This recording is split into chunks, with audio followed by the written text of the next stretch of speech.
السلام علیکم ورحمۃ اللہ وبرکاتہ الحمد للہ رب العالمین والصلاة والسلام علی اشرف الانبیاء والمرسلین نبینا محمد وعلی آلہ واصحابہ اجمعین وبعد۔ آج جو سوالات ہیں ان سوالات کے ضمن میں ایک سوال یہ کیا ہے، اور یہ سوال کئی لوگوں کی طرف سے اس سے پہلے بھی آ چکا ہے۔ وہ سوال اصل میں یہ ہے، ہمارے بھائی کہتے ہیں کہ ہم دیکھ رہے ہیں کہ بہت سارے ایسے احباب دعوت کے میدان میں کام کر رہے ہیں اور کام کرنے کا شوق رکھتے ہیں، جبکہ وہ علماء میں سے نہیں ہیں۔ وہ مختلف الگ الگ میدانوں کے ہیں، کوئی طب سے جڑا ہوا ہے، کوئی انجینئرنگ سے جڑا ہوا ہے، مثال کے طور پر کوئی وکالت سے جڑا ہوا ہے، کوئی مختلف کاموں سے، الگ الگ دنیوی علوم سے ان کا تعلق ہے۔ لیکن وہ اس میدان میں آتے ہیں، اور ظاہر ہے کہ جب ان کے پاس قرآن کریم کا، نبی کی سنت کا، علوم شریعت کا جب گہرا علم نہیں ہے، تو اس کی وجہ سے بہت ساری ایسی باتیں ان کی طرف سے آتی ہیں جس کی وجہ سے عوام میں گمراہی پیدا ہوتی ہے اور غلط معلومات پھیلتی ہے، غلط موقف عام ہوتا ہے۔ تو سوال یہ ہے ان بھائیوں کا، وہ یہ کہتے ہیں کہ بھئی ہم نہیں چاہتے ہیں کہ ہم ان سے جڑیں یا ہم ان کو سنیں یا ہم ان کو اپنا آئیڈیل بنائیں۔ ہم چاہتے ہیں کہ علماء سے سنیں اور علماء سے جڑیں جو براہ راست علوم شریعت کو پڑھے ہوئے ہیں اور برسوں انہوں نے ان شرعی علوم سے وابستگی رکھی ہے اور ان کا اچھا طویل ممارسہ ہے، تجربہ ہے۔ ہم چاہتے ہیں ان سے جڑیں، لیکن سوال یہ ہے، کہتے ہیں کہ مشکل یہ ہے کہ بھی ہم کسی مسجد سے جڑے ہوئے، مثال کے طور پر اپنے محلے کی مسجد ہے، اپنے علاقے کی مسجد ہے، یا مثال کے طور پر کوئی دعوتی نظام ہے۔ اب مشکل یہ ہے کہ وہ لوگ دعوتی جب پروگرام کرتے ہیں، یا کوئی مثال کے طور پر کوئی کانفرنس ہوتی ہے، کوئی ندوہ ہوتا ہے، تو اس صورت میں اس وقت جو ہے وہ علماء کے بجائے ایسے لوگوں کو دعوت دیتے ہیں جو علماء نہیں ہیں، مثال کے طور پر دوسرے میدانوں کے، جیسا کہ ہم نے ذکر کیا۔ تو آپ یہ بتائیے کہ پھر ایسی صورت میں ہم کیا کریں؟ ہمارا اس میں کیا قصور ہے؟ ہم چاہتے ہیں علم حاصل کریں، علم حاصل کرنے کے لیے علماء کو دعوت دینے کے بجائے وہ برادرز کو بلاتے ہیں، تو ایسی صورت میں ہم مجبوراً سنتے ہیں ان کو۔ تو ایسی صورت میں آپ کیا کہتے ہیں؟ میرے بھائیوں، میرے بزرگوں، اصل میں بیڑا جو ہے نا وہ ایسے غرق نہیں ہوتا، مشکل ہوتی ہے۔ یہی سب حالات ایسے ہیں جن حالات کی وجہ سے حالات جو دعوت کے ہیں وہ کافی کچھ بگڑ چکے ہیں، اور دعوت کا جو میدان ہے وہ عجیب و غریب، اس کے اندر خلط ملط پیدا ہو گیا ہے، اور دعوت کا جو ستھرا میدان ہے، دعوت کا جو ستھرا معنی ہے، وہ معنی بھی بدل گیا ہے۔ نہ دعوت کا صحیح معنی رہ گیا ہے، نہ دائی کا صحیح معنی رہ گیا ہے۔ اب لوگوں نے ڈیوائیڈ کر دیا ہے کہ ٹھیک ہے، یہ عالم نہیں ہے، دائی ہے، عالم نہیں ہے، دائی ہیں۔ میرے بھائیوں، میرے بزرگوں، صحیح بات یہ ہے کہ دعات وہی ہیں جو علماء ہیں، علماء ہی دعات ہیں، عالم ہی دائی ہو سکتا ہے۔ دائی کا مطلب کیا ہوتا ہے؟ بلانے والا، دعوت دینے والا۔ انبیاء علیہ الصلوۃ والسلام دائی تھے کہ نہیں تھے؟ وہ داعیا الی اللہ باذنہ وسراجا منیرا ادع الی سبیل ربک بالحکمۃ والموعظۃ الحسنہ۔ آپ دیکھیں کہ دعوت کا مشن انبیاء علیہ الصلوۃ والسلام کا مشن ہے، تو کیا انبیاء علیہ الصلوۃ والسلام دعوت کا کام بغیر علم کے کرتے تھے؟ فاعلم انہ لا الہ الا اللہ وحدہ لا الہ الا اللہ واستغفر لذنبک۔ اللہ تبارک و تعالیٰ نے باقاعدہ علم حاصل کرنے کا حکم دیا ہے، تو دعوت کا کام غیر علماء کیسے کر سکتے ہیں؟ دعوت کا کام وہی کریں گے جو علم والے ہوں گے۔ تو اصل میں یہ خلط ملط جو سماج کے اندر پھیلا ہے وہ اسی وجہ سے پھیلا ہے، کیونکہ خلط ملط پھیلایا گیا ہے، اور جو سچائی ہے، جو معنویت ہے، جو حقیقت ہے، جو اسلامی اصولوں کی روشنی میں جو ضابطہ ہے، جو قانون ہے، اس کو تبدیل کر دیا گیا ہے۔ اب مثال کے طور پر آپ دیکھیں کہ کہتے ہیں ٹھیک ہے، یہ علماء نہیں ہے لیکن دعات ہیں، یہ عالم نہیں ہے مگر دائی ہیں۔ ٹھیک ہے، عالم نہیں بلا رہے ہیں، ہم دائی کو بلا رہے ہیں۔ سوال یہ پیدا ہوتا ہے میرے بھائی، جب وہ عالم نہیں ہوگا، علم والا نہیں ہوگا، تو دعوت کیسے دے گا؟ دعوت کیسے دے گا؟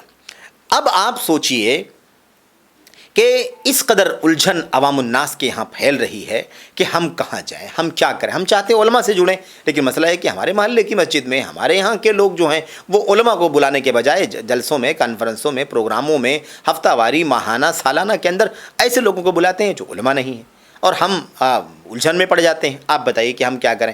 تو مسئلہ یہی ہے میرے بھائیوں، اصل میں یہ جو دعوت کے میدانوں میں، اسٹیجوں پر، ممبروں پر، درس کے مساند پر، حلقات علم میں جو غیر علماء کو